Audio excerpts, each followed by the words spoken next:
What's up, fragrance connoisseurs? Here we are. I am doing a tag video, rather late with it. Shout out to Meech, the Sillage Saint, doing a tag video where he tagged me some time ago, basically giving my take on a niche and a designer for every season. So we're going to go through today and give some niche and designer considerations, recommendations for each season of the year. It'll be one designer, one niche basically for each season, and things that you can wear. So I will take it from a standpoint of if you're only wearing one and you're making it kind of like your signature scent, and that's how I will bring these recommendations to you. So sit back, stay tuned for station identification as we go through some recommendations for one designer, one niche for every season. Again, shout out to Meech, the Sillage Saint, for starting the tag. Sorry I'm so late, but here I am trying to show some love. All right, stay tuned.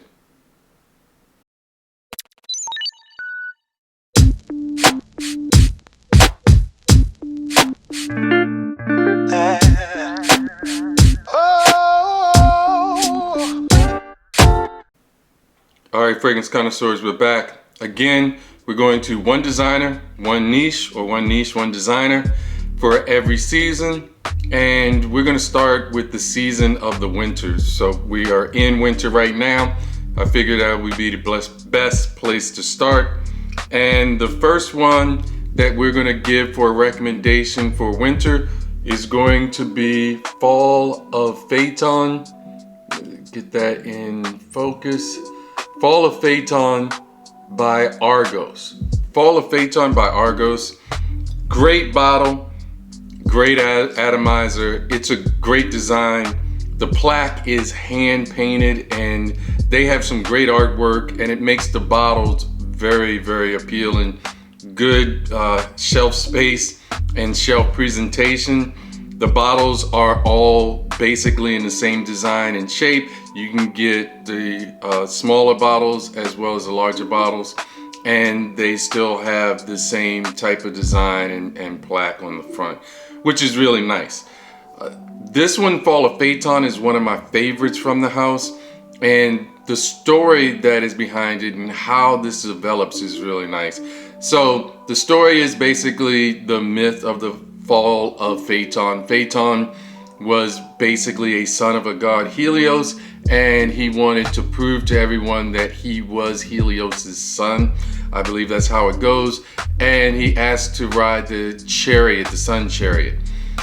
He convinced his father to allow him to do that, but he wasn't strong enough to corral the chariot and have it go across the sky like it was always doing. So Zeus, when things got awry, ended up striking the chariot and sending it down, and Phaeton died. So this one transports you through that story, and it goes from the beginning that is kind of spicy, bright, and effervescent with ginger, cardamom, and lemon, bergamot, and pink pepper. So that kind of gives you this bright opening, like when the sun is starting to peek out from the horizon. And then as the sun starts warming up, it comes in with some lavender and agarwood. And then as things started going awry, there is a good dose of leather, tonka bean, musk, and vanilla. Very nice fragrance. One of my favorite from the house. If you have not tried Fall of Phaeton, it's a good one to try. Now, for the fall, if we want to get into designer for the fall weather, the one that I would put would be Stronger With You Oud. So I have Strong With You Absolutely, and it's a nice amber fragrance, and I really like Strong With You Absolutely. But Strong With You Oud takes kind of the DNA of Strong With You Absolutely, which is very nice, and it adds a slightly synthetic, I would say, medicinal woody oud to it. And what that does is that balances out some of that sweetness and balances out some of that amber and vanilla chords that are in it, and it makes it more of a balanced fragrance that has a good dose of woodiness to it as well. To me, this is one of my favorites from the line. Stronger with You Oud for the designer. So that's the winner. We're going on to what is coming up next is spring. And for spring, we'll start with one of my favorites. I would say it is Arabian Oud, Dawan by Arabian Oud. So Dawan to me is kind of what I would consider a modern hybrid take on a fougere. It's really one of my favorite fragrances. It's a signature fragrance that you can wear all year round. It is dense enough for the winter, and it's also light and airy enough for the springtime as well. And even the summer. Even in the high heat, I don't think you have a problem with this one. It dries down really nicely, and the opening is, it's incredible in my opinion. There is Cashmere Oud. Now people will say Cashmere Wood, but Arabian Oud says Cashmere Oud, so it is some of the extract of Cashmere Wood. It is great with the opening. Cardamom, which I always love. Nutmeg and apple is also in the opening. Then there's Cashmere Oud and ambergris, so it kind of gives you some of a slightly aquatic feel and some of that amber warmth. And then in the base, it is musk, patchouli, and vanilla. I've talked about Dawan so much, I'm sure everybody knows about it by now. If you have not tried Dawan yet, what are you waiting for? Dawan by Arabian Oud. Now, when we go into the designer, I couldn't think of any better signature, because I'm thinking spring, you're gonna have a signature scent, one that you could wear at least 3 seasons, and I can't think of any better designer signature than Bleu de Chanel. So, what can you say about Bleu de Chanel? It is the quintessential blue fragrance, and if you think that Bleu de Chanel maybe is a little overplayed, I don't know. It's one of the best blended blue fragrances, and it's definitely the creme de la creme. It is the standard in blue. If you do think that's overplayed, I would say a nice alternative would be Narciso Rodriguez Bleu Noir for him. Now this one takes that blue DNA, adds some woodiness and musk to it, a good dose of musk. It makes it different, makes it appealing. I really like that one as well. But for my official play, it would be Bleu de Chanel.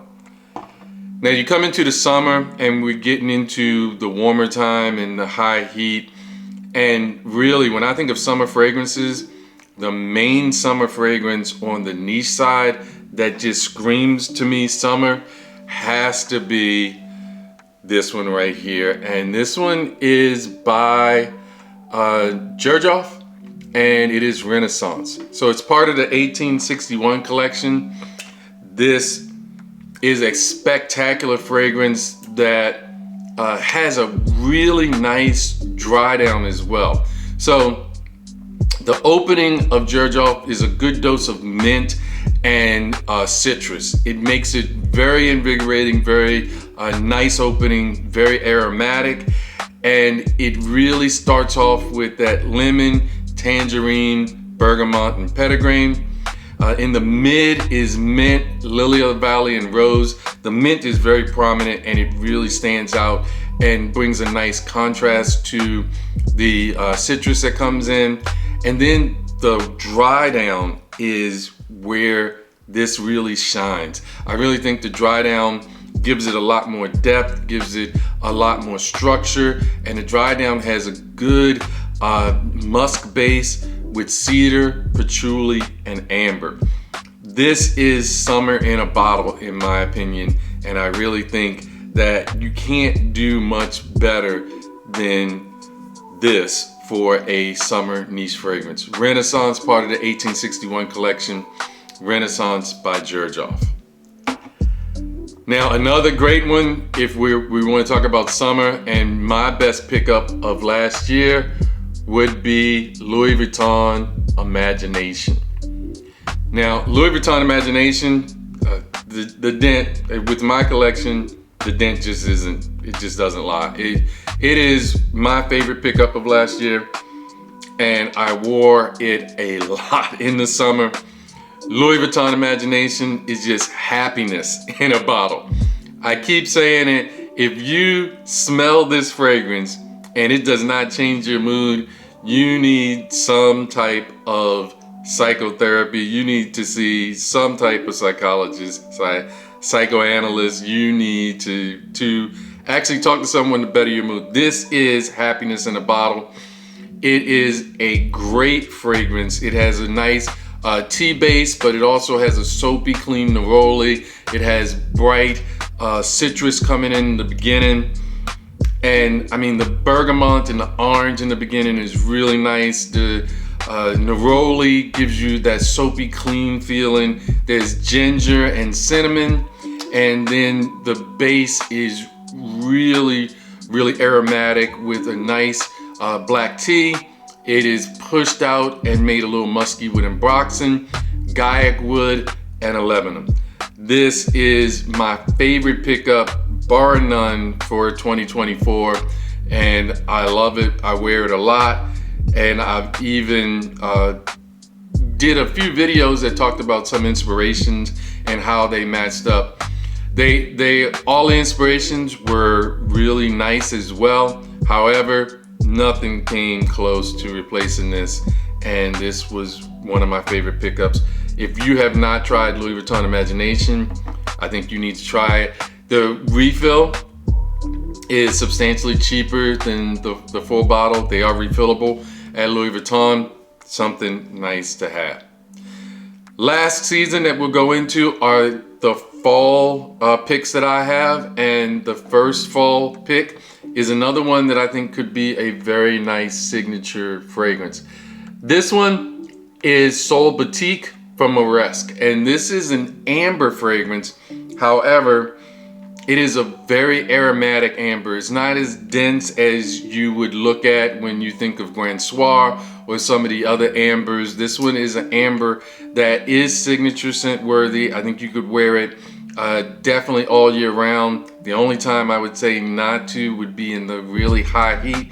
It may get a little cloying, but I've worn it at all kinds of different times. I really like wearing it during the fall and springtime, but I have worn it some in the summer, and it's a great travel fragrance when I'm traveling.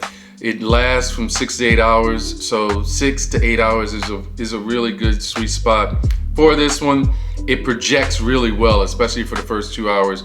People will notice you, and this has a nice aromatic cardamom in the beginning, and it's got some incense and geranium, which gives you a little bit of a green rose, and then it's pink pepper, then it's vanilla, amber, and patchouli in the base. Moresque, this you can get for a great price. Usually you can find it somewhere under the $100 range. Great price, great value, and this is a great amber fragrance. It's not going to be too dense, but it really does shine, and I recommend that you get your nose on that. The last one, not the least, is one of my favorites, and this is Gentleman Reserve Privé by Givenchy. So, or Givenchy. I know Dedrick would say it's Givenchy. Now, however you want to say it, this is shout out to Dedrick. I always love when he does it. I don't know why. But this is one of my favorite elegant powdery fragrances. It's got a boozy accord that kind of really meshes well, gives you that elegant powderiness and some chestnut. It is kind of what you would expect if you're thinking of an elegant holiday party. This is what I think you should wear. This is a wonderful fragrance, one of my favorite from the house. Also one of my favorites for this kind of fall season. It's warm, it's inviting, it's cozy, and it has that relative kind of elegance that I think goes really well during the fall and winter season. But I'm putting this as a fall fragrance. So it starts open with bergamot, it has iris and chestnut, and then it has whiskey, woody notes, and amber in it. This is a phenomenal fragrance. I'm sure everybody's talked about it, but I haven't heard anybody talk about it as much since it has been out for a while, so it's kind of fallen off the radar. So I do want to bring the remembrance to everybody. Anybody who hasn't tried this one yet, please get it on your radar. Please take a look at Gentleman Reserve Privé. So I hope you enjoyed the video. Thank you, Meech, for tagging me. Sorry I'm so late. Please, guys, like, share, comment, and subscribe. I'm Charm City, your friend and guide to go along while we go through this fragrance journey together. Hope you enjoyed the video. Hope you got some good recommendations on some signature fragrances that you can utilize for every season. Take care. God bless. All right, here we go. Do do do do do do do do do.